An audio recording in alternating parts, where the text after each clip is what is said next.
What's up, everybody? Welcome back to another episode of Prison Life with Dustin Sloan. And I am Dustin Sloan, unfortunately. So, I was going to talk about in this episode my experiences when I first got arrested in New York City. How I felt, what I was going through. You know, being a white dude from Florida. All the stories you hear about Rikers Island, you know, you think you're going to die, you know. So, because last year I was in Florida was North Miami Detention Center, which is the worst place you could be in the world. So, I was expecting it to be like 10 times worse than that. But it wasn't. But Rikers Island's changed a lot since the 90s to when I was there in 2009, you know.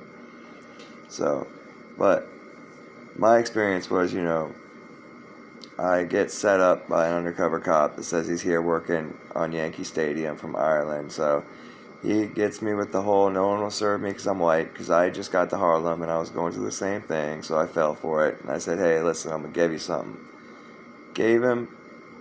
Offered him some methadone.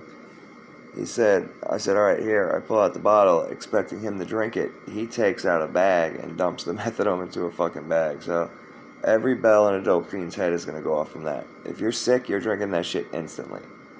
You're not going to take it home and wait to drink it. That ain't happening. So I knew there was something wrong. So I told him, hey, let me get the bag back. He said, why? I said, I'm going to give you some more.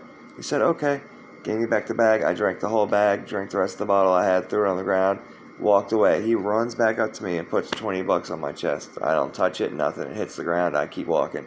I walk across to the other side of Marcus Garvey Park, which would end me up on 122nd and Madison, and they jumped right out on me. So now, all day, we're riding around handcuffed while they go and set up other people and arrest them. So you have to wait until they finish every arrest they need for the day, and then they finally take you to booking. So this was at 8 o'clock in the morning they got me.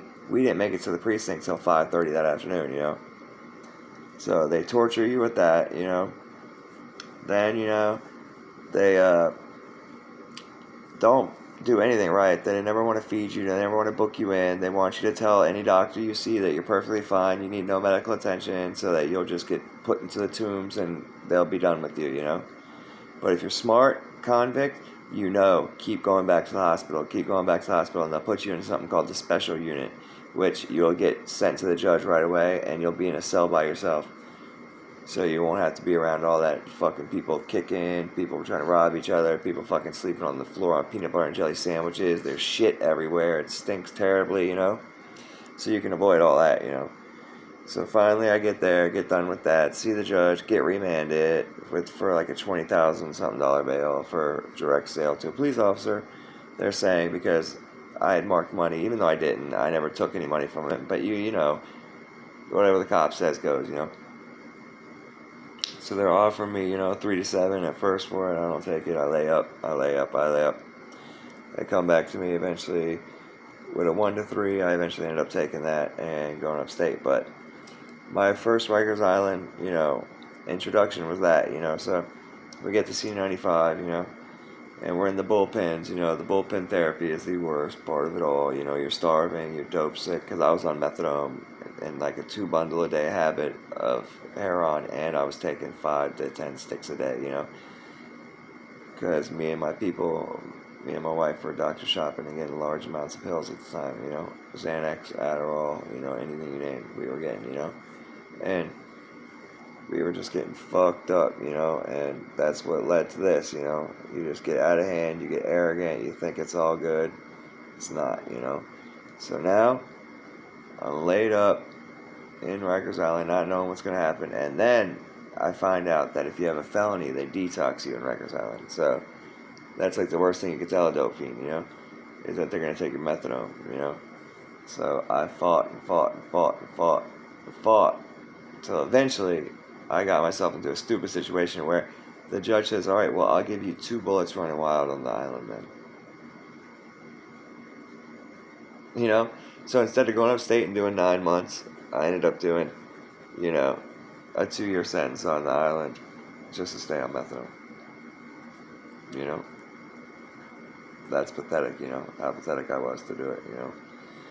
But, hey, it got me through, because you know how hard it is to go through jail sober. Everyone knows that, you know. That's why K2's everywhere in that jail, you know. So I finally get settled in. I go to C76. Same day they send me to C76, they kick me back over to C95 as sentence help. So now I'm in a 9 mod where they keep all the sentence workers. And every day we had to work in the kitchen. Water World is the trays. Then I had vats. I did the 12 vats. Then I did the baking. We had so much different jobs to do, and you can make so much good food down there, and all types of cool drinks and coffee and stuff. So it's not bad. If you have a good job like that and you're chilling, and you have all that freedom to roam around, you know, you can go anywhere you want in the building. Light side, dark side, west facility, fucking the projects. It don't matter. You know, you can go anywhere. You know, as long as you have that green suit on in Rikers Island and you're in 95, you can go anywhere. You know. And so everything was going really good, you know, until I got moved to the other side. There's 2 sides to this dorm, and I get moved to the other side. And then there's this scumbag in there that's trying to, you know, tell me what I gotta do, you know, what I can and cannot do. Because he's been sunning all these other white boys over there for their meth and their Suboxone, you know, like, so he pulls me in there as soon as I get in there, you know, and tells me, you know, whatever you get, you gotta come off of. Whatever dose you get, you gotta come off half of that every day. Yeah, I looked at this guy one time and said, alright, yeah, sure, buddy. I ain't giving nobody nothing for me, you know what I mean?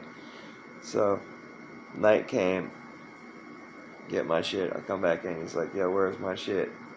And I was like, I ain't got your shit, homeboy. He's like, alright, well, lace up, which means put on your shoes, go in the bathroom, you know?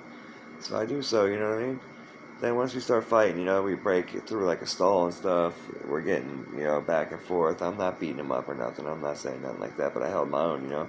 So, you know, that helped me a lot because I stood up for myself, you know, to where now I had a slot time on the phone. Like, no more problems. As long as you stand up for yourself and you put yours down, you're not going to have no problem, you know. And I'd see these other white boys in there, they'd be like, yo, why don't they do it to you? It's because I stood up for myself.